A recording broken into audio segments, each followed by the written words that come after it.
तो बच्चों अभी तक हम लोगों ने गॉस थ्योरम की एक एप्लीकेशन देख ली। अबे यार वो तो गई एक एप्लीकेशन, इतनी सिंपल तरीके से थी। क्या था? इनफाइनाइटली लॉन्ग वायर था, उसके लिए हम लोगों ने किया था कुछ कैलकुलेशन।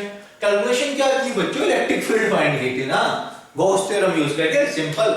अब आज हम लोगों को जो सेकंड एप्लीकेशन है वो है electric field due to infinite plane set of charge. Infinite plane set of charge के लिए करना है। तो बच्चों बहुत सिंपल गॉस थ्योरम यूज करके आप लोग इजीली बता सकते हो। अच्छा, मैंने आप लोगों को पिछले लेक्चर्स में बताया था, अगर नहीं देखा तो आप लोग पिछले लेक्चर को जरूर देखना। गॉसियन सरफेस, तो इस सेट के लिए गॉसियन सरफेस दो होंगी, यहाँ पे दो गॉसियन सरफेस होगी। चॉइसेस और कोएफिशिएंट से भी करो, मैं वो वाला यूज करूंगा मेथड जो एनसीईआरटी में है। अच्छा बच्चों, यहाँ पे या तो क्यूब भी यूज कर सकते हो या फिर यहाँ पे सिलेंडर यूज कर सकते हो। तो मैं सिलेंडर से करूंगा, एनसीईआरटी में वही गिवन है, गॉसियन सरफेस हो जाएगी वो। बहुत सिंपल वे में हम लोग इस डेरिवेशन को कर पाएंगे। देखो बच्चों, अब यहाँ पे मैं एक सिलेंडर ड्रॉ कर लेता हूं। बच्चों थोड़ा सा एडजस्ट करना है।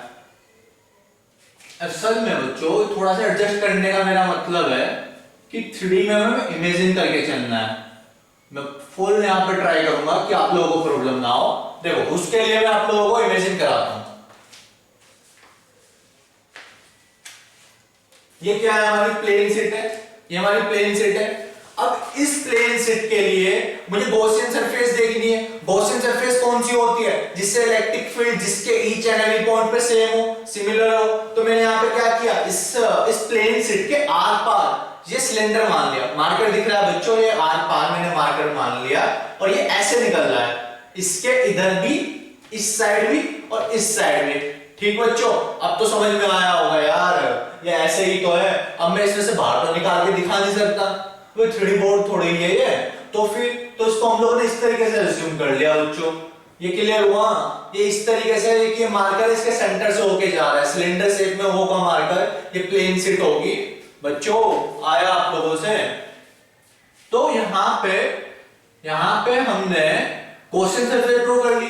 अब हमें तीन चीजें दिख रही है इलेक्ट्रिक फील्ड फाइंड करने के लिए, तीन सरफेस दिख रही है। आप लोग खुद देखो, एक तो दिस वन, ये हो गई पहली, एक हो गई ये सेकंड, और तीसरी सरफेस इस सिलेंडर के थ्रू आउट पूरी भी कहीं पे भी ले लो। भाई बच्चों ये सिलेंडर है, let us suppose this the cylinder. अब मेरे पास यहाँ पे तीन पॉइंट ही तो होंगे, एक तो ये एक्सटर्नल सरफेस बाहर वाला सर्कल है, एक ये वाला बाहर वाला सर्कल, तीसरा पॉइंट इस सरफेस के थ्रू आउट कहीं भी ले सकता हूं ना मैं, इससे बाहर, इधर से बाहर, इधर से बाहर, इधर से बाहर। अब समझ में आया? तो हम लोगों को तीन अलग अलग एरिया की कैलकुलेशन करनी है। कौन कौन से एरिया की? फिर से रिपीट करता हूं, एक तो इससे आउटर, इस कॉर्नर से, एक इस कॉर्नर से आउटर, दो कॉर्नर कवर हो गए हमारे, एक्सटर्नल पार्ट कवर हो गए। अब इंटरनल में किसी पे भी कर लो, सारा सेम है ना बच्चों। तो तीन पार्ट हमें समझ में आ गया, मतलब तीसरा मैं कहीं पे भी ले लूंगा रैंडमली। वो पॉइंट ले लिया मैंने, ये थर्ड, ये पॉइंट ले लिया। अब देखो आप लोगों को पता है यहां पे हमें क्या करना है बच्चों, फ्लक्स फाइंड करना है। तो फ्लक्स का क्या मतलब होगा? फ्लक्स का मतलब होगा phi is equal to integral E vector dot DS vector. अबे यही तो होता है, फिर integral E vector dot DS vector. और ये डीएस वेक्टर क्या होगा? Area vector. अभी मैं आप लोगों को इसकी कैलकुलेशन करके दिखाता हूं, फिर मैं यहां पे करूंगा। थोड़ा सा शॉर्टकट में देख लेते हैं फटाफट से, देखो कि कैसे होगी। फ्लक्स का क्या मतलब है? फाई सरफेस 1 के लिए ई vector dot DS vector plus surface 2 के लिए ई vector dot DS vector plus surface 3 के लिए ई वेक्टर डॉट डीएस वेक्टर। तो ये तीन सरफेस है, ये तीन। तो बच्चों ये तीन सरफेस हो गई, फर्स्ट, सेकंड और थर्ड।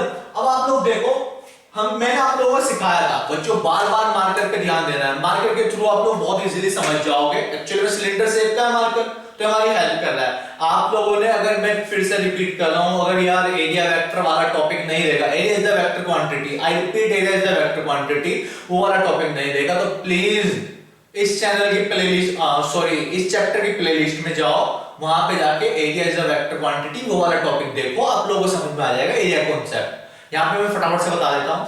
एरिया का मतलब होता है किसी भी सरफेस से बाहर की डायरेक्शन। एरिया की जो डायरेक्शन होगी, मैंने ओपन सरफेस क्लोज सरफेस दोनों के लिए बताया है। तो यहाँ पे ओपन सरफेस की बात हो गई, तो इससे क्या होगा, इस वाले हिस्से से मैंने बाहर मान लिया इधर की साइड, इस सर्कल से। सिलेंडर का जो ये कॉर्नर है सिलेंडर होगा, सॉरी सर्कल होगा, ये भी सिर्फ सर्कल होगा। तो सर्कल से बाहर की ओर अगर मैं ये वाला मान लेता हूं, इधर की ओर बाहर की ओर एक साइड से मैं, अगर मैंने ds वेक्टर इधर ले लिया तो ऑलवेज इधर ही रहेगा। ये आप लोगों को मैंने सिखाया था ना। तो इस कंडीशन में अगर मैं ds वेक्टर इधर बाहर की ओर इधर लूंगा मैं, तो यहां पे माइनस लेना पड़ेगा। आप लोगों को एक बार मैंने उस लेक्चर में सिखाया था, जो एक बार एरिया वेक्टर की डायरेक्शन फिक्स हो गई तो थ्रू आउट द क्वेश्चन और न्यूमेरिकल वो ही फिक्स रखनी है। अब जब ds वेक्टर की आप लोगों ने उधर फिक्स कर ली, तो अब उसके अपोजिट इधर आओगे तो यहां पे माइनस लूंगा मैं।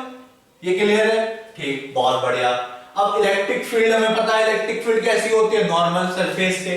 तो यहां पे इलेक्ट्रिक फील्ड किधर होगी, ये भी बाहर निकलेगी, ई वेक्टर प्लस से बाहर की ओर, फिर इससे भी बाहर की ओर। पर हम लोग अगर मैं इस वाले से इधर की ओर लूंगा, ऐसा तो उधर होनी चाहिए थी, पर मैं इस हिस्से से इधर की ओर लूंगा तो ये क्या हो जाएगा, माइनस ई वेक्टर।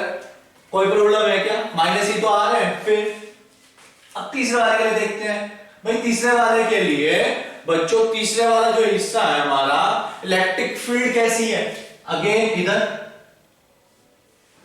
और ds एरिया वेक्टर किधर है, ऊपर। तो एंगल कितना बन रहा है यहां पे, तीसरे वाले पे 90 डिग्री।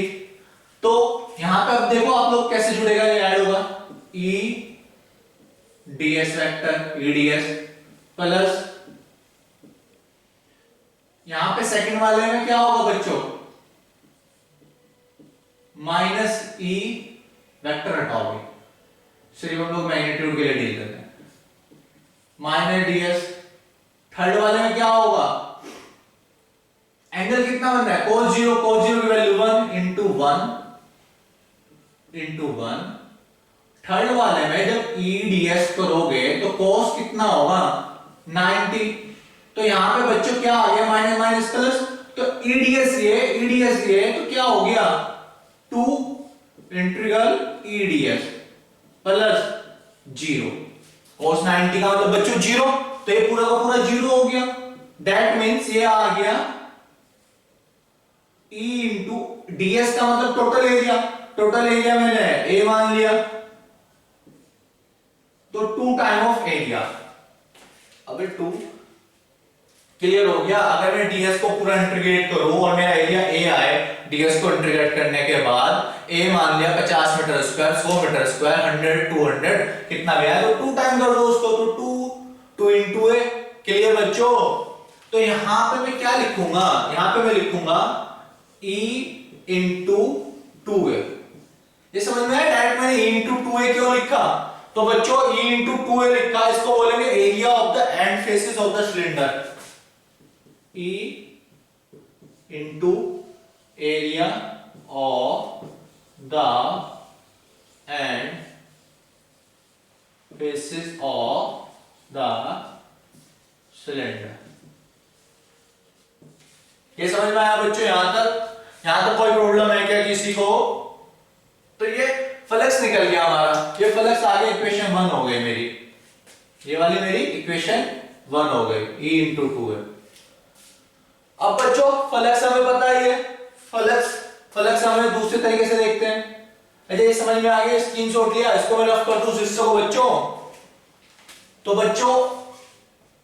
बच्चों according to Gauss theorem, according to Gauss theorem, Gauss theorem के अकॉर्डिंग हमें पता है फाई इक्वल टू क्या होगा, Q अपॉन एप्सिलॉन नॉट। और यहां पे सरफेस के अलोंग चार्ज डिस्ट्रीब्यूट है।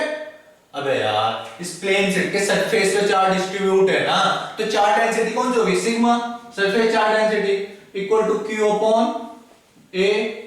तो यहां से चार्ज की वैल्यू कितनी आ गई, Q की सिग्मा A, तो फाई इक्वल टू क्या आ गया, sigma A upon epsilon naught, ये इक्वेशन 2, ये इक्वेशन 1 थी। तो from equation 1 and 2, from equation 1 and 2 क्या हो जाएगा, E into 2a is equal to sigma a upon epsilon not.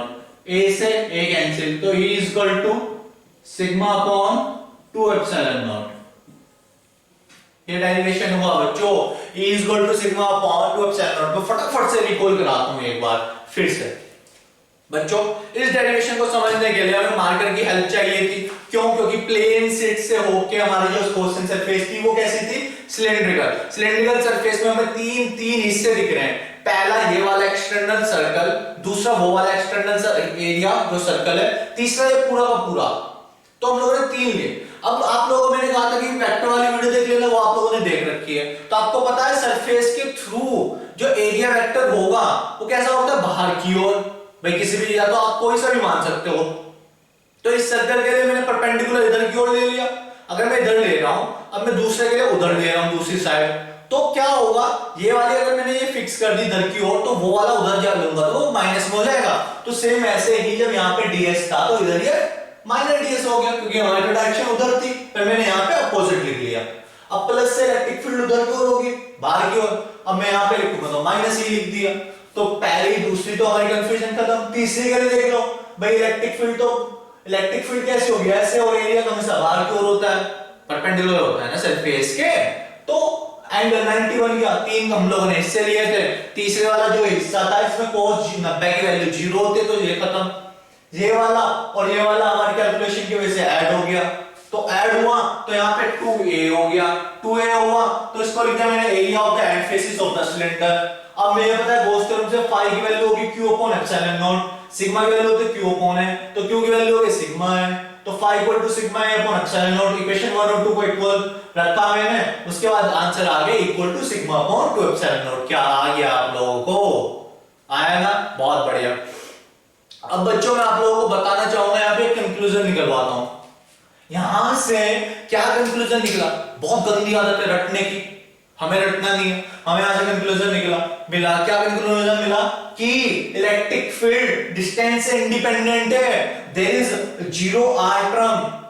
अबे आर टर्म तो है ही नहीं इसमें, क्या डिस्टेंस है, आर है नहीं ना। दैट मींस इससे 100 मीटर ले लो, 500 मीटर ले लो, 10 किलोमीटर दूर ले लो, हमेशा इलेक्ट्रिक फील्ड कांस्टेंट रहेगी sigma upon 2 epsilon naught. Clear? Infinitely plane sheet of charge अगर आप लोग रखोगे, अगर 10,000 किलोमीटर दूर भी रखोगे, तो electric field sigma upon 2 epsilon not रहेगा, क्योंकि वहां पे क्या है, आर है, आर से इंडिपेंडेंट है। अगर जबकि हमें क्या पता है इलेक्ट्रिक फील्ड का फॉर्मूला, अबे यार इलेक्ट्रिक फील्ड का फॉर्मूला हमें ये पता है, E is equal to kq/r², कि ये डिस्टेंस पे डिपेंड करती है। और बच्चों वो सोर्स चार्ज की वजह से था r डिस्टेंस पे, ये सोर्स चार्ज थोड़ी ही है, ये तो infinitely plane sheet of charge है। अब तो डिफरेंशिएट कर पा रहे हो ना, वो क्या है ये क्या है, बहुत बढ़िया।